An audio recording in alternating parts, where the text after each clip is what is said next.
Welcome to the Boost Hospitality Podcast. My name is Mark Simpson. I'm the founder of Boost Hospitality, or Boostly for short.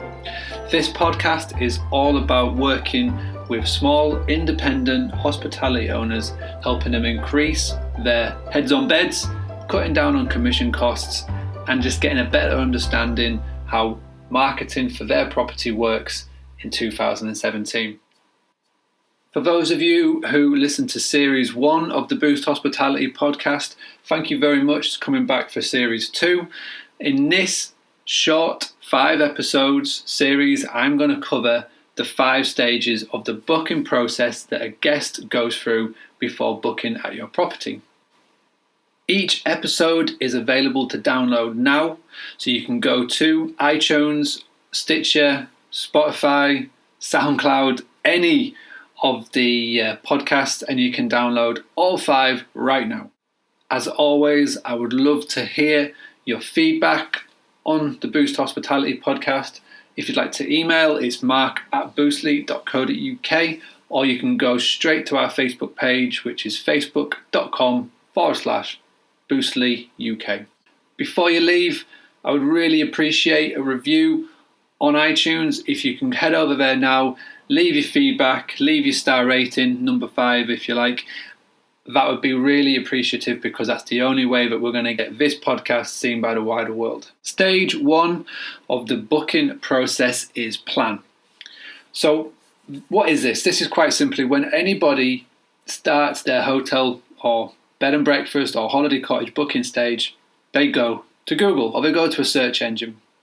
Now, I'm not talking about here where people go straight to a website.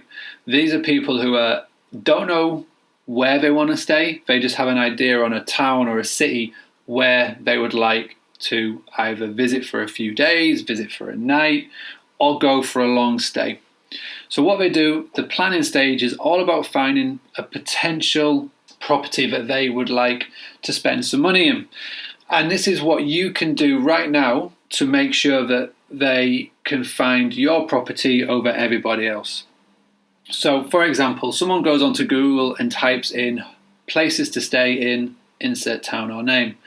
9 out of 10 times, the big booking engines, online travel agents are going to come up here. So Booking.com, Expedia, TripAdvisor, Trivago, Lateroom, Hotels.com, Airbnb, you name it, they are going to appear here. So to fight with these guys, it's going to be really hard. So what you can do is, instead of trying to paddle upstream, go with the flow and get on these websites. Make sure that you've got a listing on all of these sites. Now, if you're struggling to think of which ones are the ones to go on, just go onto Google and do a search. Do a search in your town, in your area. Type in, if you're a hotel, hotels in, insert town or name. If you're a holiday cottages, a rental property, bed and breakfast, guest house, you name it, type into Google and find out what the top 10 listings are and get on those websites. Make sure you get a nice picture, make sure you get a good description, make sure you've got everything in there, but just get on these properties. That is the main thing about plan, is that when somebody's doing a search, doesn't matter where they go, your name, your property, your picture is on all of these sites. The other key thing to bear in mind at this point is that you're going to get people searching online for something very vague, like hotels in insert town or name, for example.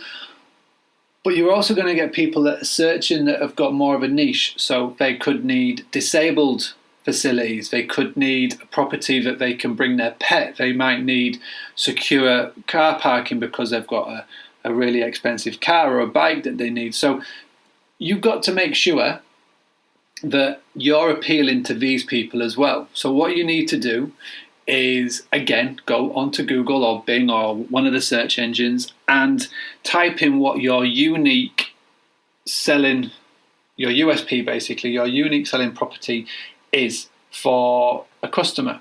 So for example, the property that I run with my family is the Granary. It is a farm stay property in North Yorkshire. So I made sure that on our website we've got the keywords in the right places for farm stay property. If you are a hotel that is by the seafront that has got amazing sea views and that's your USP, then make sure that on your website, and again, work with your website designer on this, make sure that your unique selling point is everywhere on your website. So for example, you could have disabled accommodation in Whitby. You could have hotel with sea views in Filey.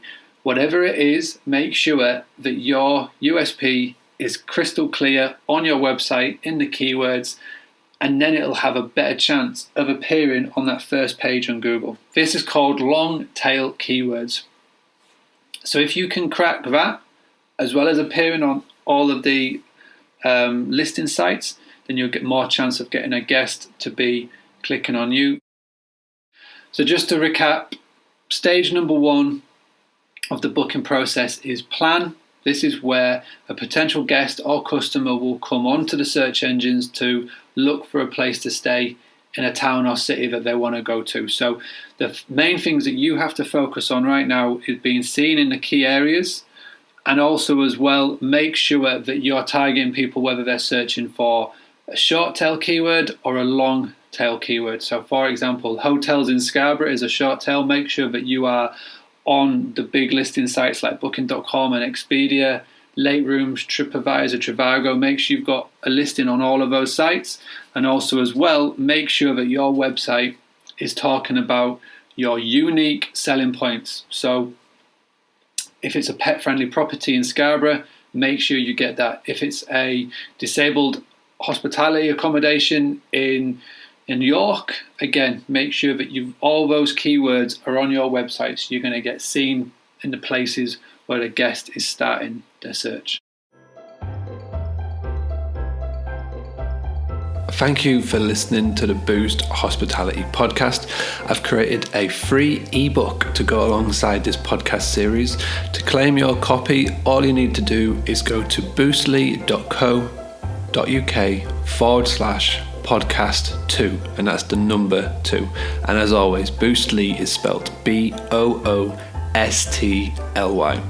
My name has been Mark Simpson. Thank you so much for listening. I'd love to hear your feedback. Tweet me at BoostlyUK.